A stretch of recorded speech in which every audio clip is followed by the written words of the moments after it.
Hello everyone. मैं समित, आप लोग कैसे हैं? This is Samit from talks on ground. तो ऑपरेशन सिंदूर को आज एग्जैक्टली 5 महीने हो गए हैं ख़त्म हुए। मई 10 2025 10 मई जब सीज फायर अनाउंस हुआ था और 7 मई को वो स्टार्ट हुआ था। और बहुत स्पेकुलेशन रहा है कि भी ये फिर से कब होने वाला है। मई और जून में ऐसा लगा था कि बस अभी हुआ या तभी हुआ, लेकिन देखते ही देखते इट हैज़ बीन 5 मंथ्स। लेकिन ऑपरेशन सिंदूर एक ऐसा ऑपरेशन रहा है जिसका जो न्यूज़ में इंटरनेशनली बना रहा है, yes, not just in India but across the world. चाहे वो डोनाल्ड ट्रम्प के स्टेटमेंट्स हों अबाउट कि भी सीज फायर मैंने करवाया, चाहे वो कोई और बात हो, लेकिन हर बात में ऐसा रहा है कि बेसिकली ऑपरेशन सिंदूर एक टर्निंग पॉइंट है इंडिया के लिए। जिस तरीके से आर्टिकल 370 आया था, मतलब करा गया था, जितना newsy and talked about article 370 था, उतना ही शायद ऑपरेशन सिंदूर रहा है। अब हम आज वीडियो में 2 चीज़ें देखेंगे, mostly first part more than the second. तो हम ये देखेंगे कि ऑपरेशन सिंदूर 2.0, क्योंकि ये सीज़ फायर तो ट्रम्प ने बोला है, बट हमने तो कहा है कि भी प पॉज़ हुआ है बस। तो अगर पॉज़ हुआ है इसका मतलब ये कभी भी चालू हो सकता है फिर से। तो अगर ये होता है, तो इसके क्या मायने रहेंगे, ये कैसा जाएगा कंपेयर टू फर्स्ट वन? और दूसरी चीज़ ये है कि ये कब होने वाला है? तो ये दोनों चीज़ें हम डिस्कस करेंगे। तो इसके पहले कि हम आगे बात करें, लेट्स सी कि ऑपरेशन सिंदूर 1.0 में क्या हुआ था। सबसे पहले अगर आपको मैं रिवीजन करा दूं थोड़ी सी, आपको याद है पहलगाम में एक अटैक हुआ था। वहाँ पे 26 लोग मारे गए थे, मोस्टली हिंदूज, जिनका मज़हब पूछ के उनसे उनको आइडेंटिफाई करके अलग करके मारा गया था उनकी फैमिलीज के सामने। एंड देन हमने प्रिसिशन स्ट्राइक्स करे थे 7 मई को, और 9 टारगेट्स को हिट करा था। मोस्टली वो पीओके साइड से ज़्यादा हुए थे, और कुछ इंटीरियर एरियाज में भी थे जो कि पाकिस्तान को काफ़ी हिला गए, जैसे कि बहावलपुर। अ, उसके बाद आपने देखा कि हमारी ब्रीफिंग्स होती थी हर रोज़, अगर आपको याद हो। ऐसे लग रहा है कितने साल हो गए, लेकिन this was just 5 months back. पहले ब्रीफिंग के लिए 2 लेडी ऑफिसर्स आती थीं, फिर ये हमारे सीनियर ऑफिसर्स आए, they took over the whole communication. I hope all of you remember this. Pakistan ने फर्स्ट डे के बाद ही एक मीडिया वॉर और नैरेटिव बैटल छेड़ दिया था। चाहे वो इंडियन मीडिया में उतना ना चला हो, लेकिन इंटरनेशनल मीडिया में तो ये बहुत रहा था। और कुछ हद तक ये कहना जायज़ है कि भई उनका जो प्रोपेगेंडा है वो सक्सेसफुल हुआ था, ये कहने में कि भई हमारे कुछ रफ़ाल के प्लेन उन्होंने गिरा दिए। जब 7th मई में वो हम अटैक करने गए थे, तो वो लोग रेडी थे और उन्होंने कुछ हमारे प्लेन गिरा दिए। अब इसमें बहुत क्वेश्चन्स आते हैं कि भई अगर वो रेडी थे तो व्हाई वर ये सारे टारगेट कैसे हिट कर दिए हमने, blah blah blah. I mean there are 50 other questions, मैंने इस पे वीडियो भी बनाए हैं। The point is I am just showing you कि व्हाट व्हाट हैपेंड। उसके बाद अगर आपको याद हो, हमने 10 मई को एक स्ट्राइक करी थी नूर खां में, जो कि एक सिंगल एक वेंटिलेशन पॉइंट को हमने मारा था, जिससे अंदर जाके उनका जो C4I सेंटर है, मतलब एक कमांड पोस्ट थी उनकी, वो पूरी हमने तहस-नहस कर दी थी। और इसके बाद उनके होश उड़ गए थे एक तरीके से, and they were running helter-skeletal कि भी हमें सीज़ फायर दे दो, जो कि अमेरिका के थ्रू उन्होंने करवा लिया था एक तरीके से। तो रियलिटी क्या थी फर्स्ट राउंड की, कि भई प्रिसिशन स्ट्राइक हमने करे, एयर रेड्स करे, पाकिस्तानी मिलिट्री टारगेट भी हमने मार दिए। उन्होंने बहुत कुछ ट्राई करा, हमारा कुछ भी नहीं हुआ।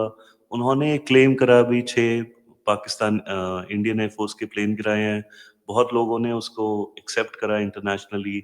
फिर उसके बाद हमने क्लैरिफिकेशन दी, जो भी है ये एक स्कोर कार्ड। तो अगर हम देखें, एयरफोर्स चीफ हमारे एपी सिंह ने अभी कुछ दिन पहले ही बताया है कि भाई उनके 4 रडार मारे हमने, 2 कमांड सेंटर मारे, 2 रनवे डैमेज करे, 3 हैंगर मारे, एक सरफेस टू एयर मिसाइल से एक एक सिस्टम एवैक सिस्टम उड़ाया गया। उनके जो क्लेम्स थे उसको हमने डिसमिस कर दिया। जो हमने टेरर टारगेट्स को उड़ाया था उससे उनके जो टेरर लीडरशिप है उनके ऊपर काफ़ी प्रेशर पड़ा। हमने ये भी बताया कि F-16s मारे हमने, JF-17 मारे, एवैक मारे, C-130 मारे amongst all the aircraft that were hit by India.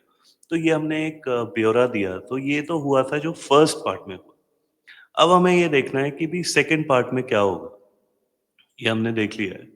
तो बेसिकली हमें ये देखना है कि ये स्टार्ट कैसे होगा, इसके क्या कॉन्टूर्स रहेंगे, इसमें क्या अलग होएगा पहले के मुकाबले और ये कितना जल्दी हो सकता है। तो पहले हम ये बात करते हैं कि ये कब हो सकता है। तो आप देखिए विद इन 5 मंथ्स पूरा जियोपॉलिटिक्स बदल गया है इंडिया के ऊपर। टैरिफ्स लग गए, सऊदी पाकिस्तान का एक डिफेंस पैक्ट हो गया, पाकिस्तान और चाइना के बीच में थोड़ी दूरियां बढ़ गई हैं। अफगानिस्तान के फॉरेन मिनिस्टर इंडिया में बैठे हुए हैं अभी, वहाँ पे हम एक फुल एम्बेसी बनाने वाले हैं।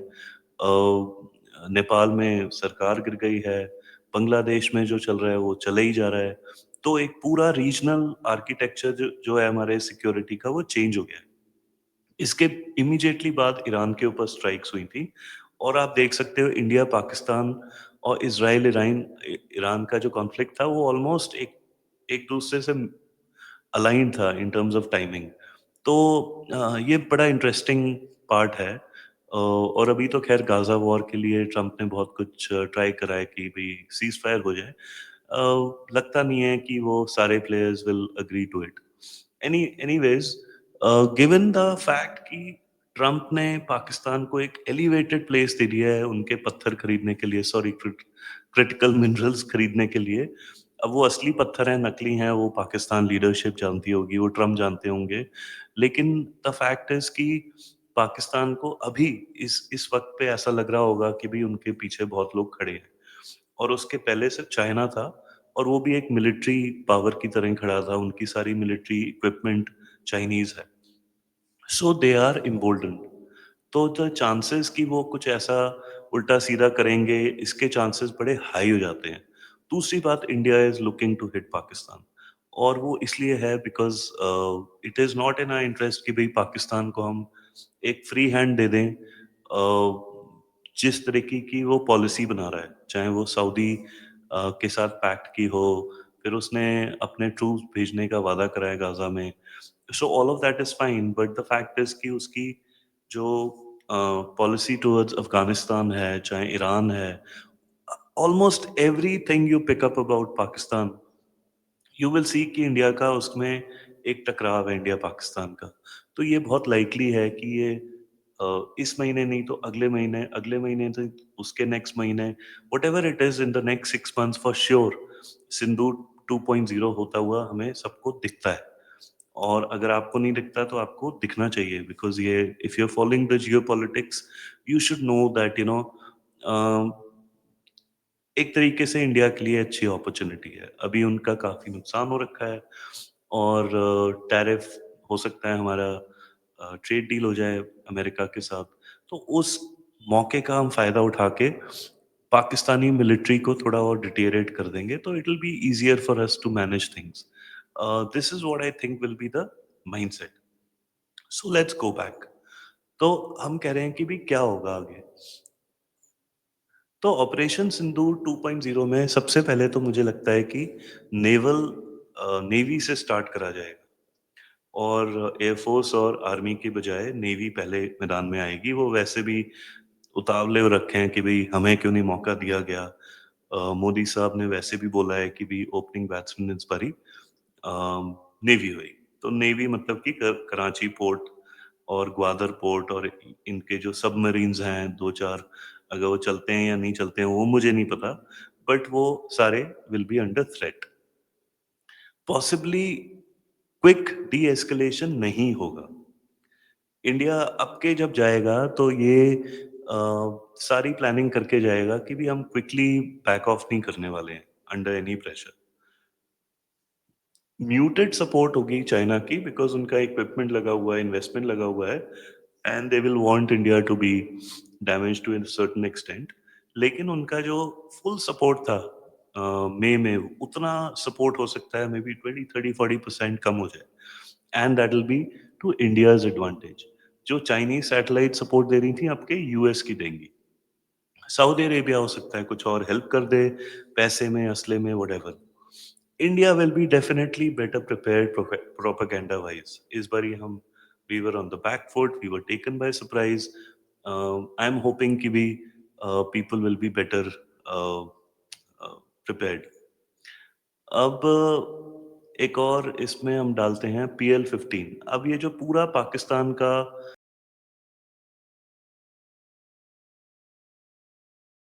हमने PL-15 चाइनीज मिसाइल से आपके रफाल गिराए हैं।